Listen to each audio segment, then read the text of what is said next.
اس کتاب میں دوسرے نمبر پر جو شخصیت ہے وہ ہے آئزک نیوٹن۔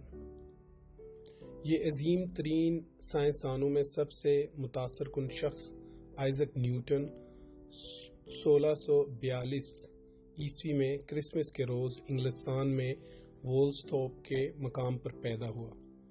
اسی برس گلیلیو مرا۔ یہ شخص اپنے والد کی وفات کے بعد پیدا ہوا۔ بچپن ہی میں ہونہار بروا کے چکنے چکنے پات کے مترادف اس نے میکانیکی مظاہر کی طرف میلان طبع ظاہر کیا۔ یہ دستی کام بڑی عمدگی سے کرتا تھا۔ نیوٹن ایک ذہین بچہ تھا، لیکن مدرسہ سے اسے کوئی دلچسپی نہیں تھی۔ جب وہ نوجوان تھا، اس کی ماں نے اسے مدرسہ سے اٹھوا لیا، اسی امید پر کہ شاید یہ ایک کامیاب کسان بن جائے۔ خوش قسمتی سے وہ مانتی تھی کہ اس کی دلچسپی کے سامان کچھ دوسرے ہیں۔ 18 برس کی عمر میں وہ کیمبرج یونیورسٹی میں داخل ہوا۔ وہاں اس نے سائنس اور ریاضیات کے لیے خود کو وقف کر دیا۔ جلد ہی اپنے طور پر اچھی بھلی تحقیق کرنے لگا۔ 25 سے 27 برس کی عمر تک اس نے ان سائنسی نظریات کی بنیادیں ہلا کر رکھ دی، جنہوں نے بعد ازاں دنیا میں انقلاب برپا کیا۔ 17ویں صدی کے وسط میں سائنس کے میدان میں بڑی شد و مد سے کام ہو رہا تھا۔ اس صدی کے آغاز میں ہی ٹیلیسکوپ یعنی دوربین کی ایجاد نے علم فلکیات کے میدان میں تہلکہ مچا دیا تھا۔ انگریز فلسفی فرانسس بیکن اور فرانسیسی فلسفی رینے ڈیکارت دونوں نے یورپ بھر کے سائنسدانوں کو اس طرف مائل کیا کہ وہ ارسطو کی حاکمیت کا اعتراف کیے بغیر اپنے طور پر مشاہدہ اور تجربہ کریں۔ جو کچھ بیکن اور ڈیکارت نے کہا، عظیم گلیلیو نے وہ کر کے دکھایا۔ اس کے فلکیاتی مشاہدات نے جو نو ایجاد دوربین کی مدد سے ممکن ہوئے تھے، علم فلکیات کو ایک نیا رخ دیا۔ اس کے میکانیکی تجربات پر اس اصول کی بنیاد قائم ہے جسے ہم حرکت کا پہلا قانون کہتے ہیں۔ دیگر عظیم سائنسدان جیسے ولیم ہاروے، جس نے گردش خون کا اصول دریافت کیا، اور جونز کپلر، جس نے سورج کے گرد سیاروں کی حرکت کے قوانین دریافت کیے، سائنسدانوں کے طبقے کو نئی بنیادی معلومات فراہم کر رہے تھے، لیکن ہنوز خالص سائنس دانشوروں کے لیے فقط ایک شغل فرصت تھی۔ ایسے شواہد بھی موجود نہیں تھے کہ ٹیکنالوجی پر منطبق ہو کر سائنس اسی انداز میں انسانی طرز معاشرت کو تبدیل کر دے گی جیسا فرانسس بیکن نے پیشین گوئی کی تھی۔ ہر چند کے کوپرنیکس اور گلیلیو نے قدیم علوم کی کئی ایک غلط فہمیاں دور کر دی تھیں اور کائنات کے فہم میں گراں قدر اضافے کیے تھے، لیکن تاحال قوانین کا کوئی مجموعہ وضع نہیں کیا جا سکا تھا جو ان بظاہر غیر متعلق دکھائی دینے والے حقائق کو ایک مربوط نظریہ میں ڈھالے، جس سے پھر سائنسی پیشین گوئی ممکن ہو سکے۔ آئزک نیوٹن نے ہی یہ نظریہ پیش کیا اور جدید سائنس کو اس رخ پر موڑ دیا جدھر یہ آج بھی رواں ہے۔ اپنی تحقیقات کی اشاعت میں نیوٹن ہمیشہ متذبذب رہتا تھا۔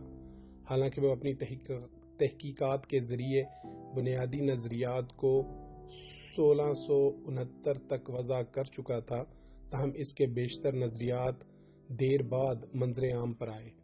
اس کے شائع ہونے والے اولین تہلکہ مچا دینے والے نظریات روشنی کی حیت سے متعلق تھے۔ محتاط تجربات کے ایک سلسلہ کے بعد نیوٹن نے دریافت کیا کہ عام سفید روشنی قوس قزح کے تمام رنگوں کا آمیزہ ہے۔ اس نے روشنی کے انعکاس اور انعطاف کے قوانین کے نتائج کا بھی محتاط تجزیہ کیا۔ ان قوانین کو بروئے کار لا کر اس نے 1668 میں روشنی منعکس کرنے والی پہلی دوربین کا نقشہ اور ڈھانچہ تیار کیا۔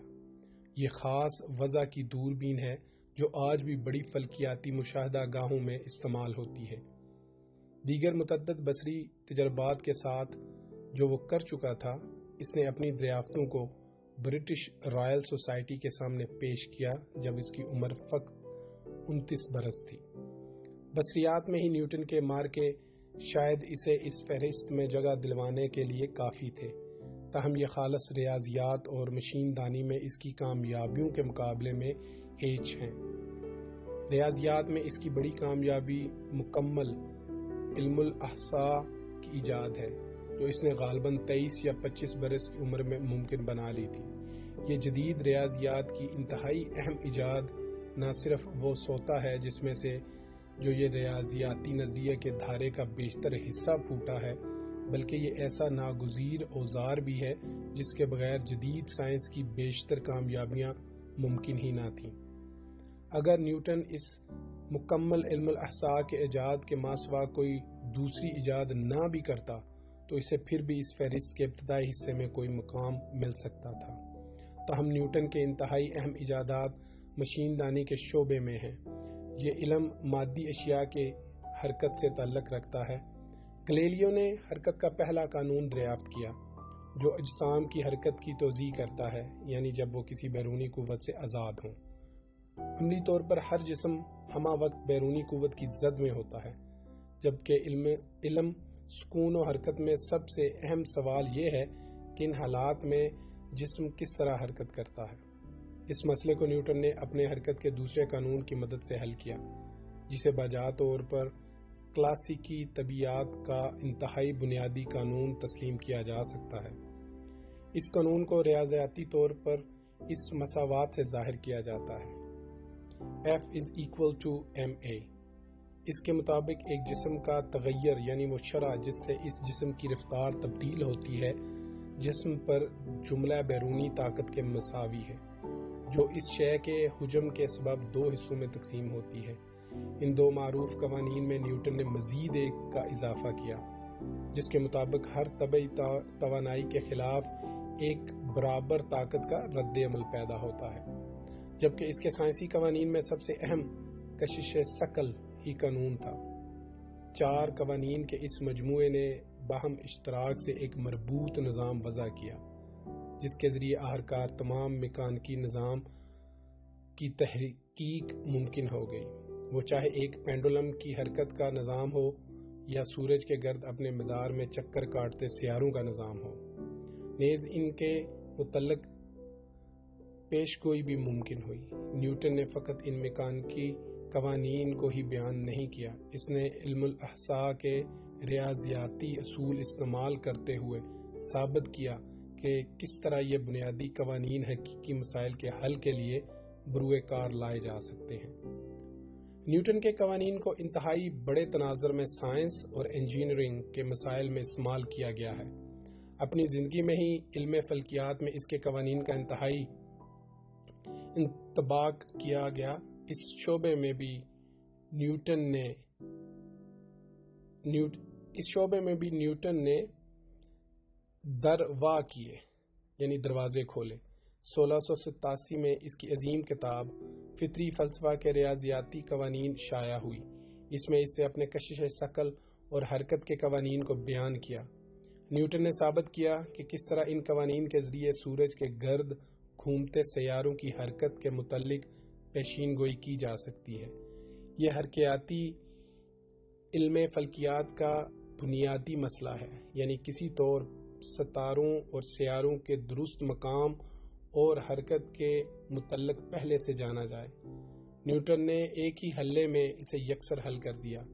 یہی وجہ ہے کہ نیوٹن کو ماہرین علم فلکیات میں سب سے عظیم شخصیت مانا جاتا ہے۔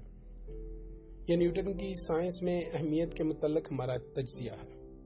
اگر کوئی سائنس کے قاموس العلوم کے اشاریے پہ نظر دورائے تو اسے جا بجا غالباً دوسروں کی نسبت 2 یا 3 بار زیادہ نیوٹن کے اور اس کے نظریات و ایجادات کے حوالے دکھائی دیں گے۔ مزید برآں یہ بھی ذہن نشین رکھنا چاہیے کہ دوسرے سائنسدانوں نے نیوٹن کے متعلق کیا رائے دی۔ لائبنز، جو نیوٹن کا دوست بھی نہیں تھا بلکہ ایک معاملے میں دونوں میں شدید تلہ کلامی بھی ہوئی، ایک جگہ رقم پرداز ہے۔ دنیا سے نیوٹن تک علم ریاضیات کو پیش نظر رکھا جائے، بے شک اس اکیلے کا کام باقی تمام علم سے کہیں بدتر ہے۔ عظیم فرانسیسی سائنسدان لاپلاس رقم طراز ہے۔ نسل انسانی کی کسی بھی دوسری خود ساختہ شے کی نسبت قوانین کہیں بہتر ہے۔ لاگرینج اکثر با اصرار کہتا کہ نیوٹن نے ایک عظیم ترین جوہر کا مالک ہے۔ اس کے بعد ریاضیات کے علم میں جو کچھ بھی اضافہ ہوا وہ نیوٹن کے قوانین کی بنیاد پر ہونے والے مشین دانی کا ماخوذ رسمی اور ریاضیاتی ارتقاء ہے۔ یہ غالباً نیوٹن کی عظیم کامیابی کا معمہ ہے کہ اس کے لیے سائنس اجنبی حقائق اور قوانین کا ملغوبہ نہیں تھی، جو کچھ مظاہر کو بیان کرنے کے اہل تو تھی، لیکن جو فقط چند ایک کے بارے میں ہی کوئی پیشین گوئی کر سکتی تھی۔ اس کی بجائے اس نے ہمیں قوانین کا ایک مربوط نظام دیا ہے، جس کا طبعی مظہر میں وسیع تر تناظر میں اطلاق ممکن ہے، اور درست ترین پیشین گوئی کے لیے بھی انہیں استعمال کیا جا سکتا ہے۔ اس طرح کے مختصر مضمون میں نیوٹن کی تمام دریافتوں کی مکمل تفصیل دینا ممکن نہیں، سو کئی ایک کم اہمیت کے حامل ایجادات کا یہاں تذکرہ بھی نہیں کیا گیا ہے، حالانکہ اپنے طور پر وہ اہم ایجادات تھیں۔ اب اگرچہ یہ معاملہ تو صاف ہے کہ نیوٹن واقعی دنیا کا سب سے عظیم اور سب سے متاثر کن سائنسدان ہے، لیکن یہ سوال پھر بھی کھٹکتا ہے کہ اسے سکندر اعظم یا جارج واشنگٹن جیسی بڑی سیاسی ہستیوں اور عیسیٰ علیہ السلام اور گوتم بدھ جیسے بڑے مذہبی رہنماؤں سے بڑا رتبہ کیوں کر دیا گیا؟ میرا نقطہ نظر یہ ہے کہ اگرچہ سیاسی نشیب و فراز بے حد دقیق ہیں، لیکن یہ کہنا بجا ہوگا کہ سکندر کی موت کے 500 برس بعد تک بیشتر لوگ انہی حالات میں زندگی گزارتے رہے جیسی زندگی ان کے آباء سکندر سے 5 صدیاں پہلے گزارتے تھے۔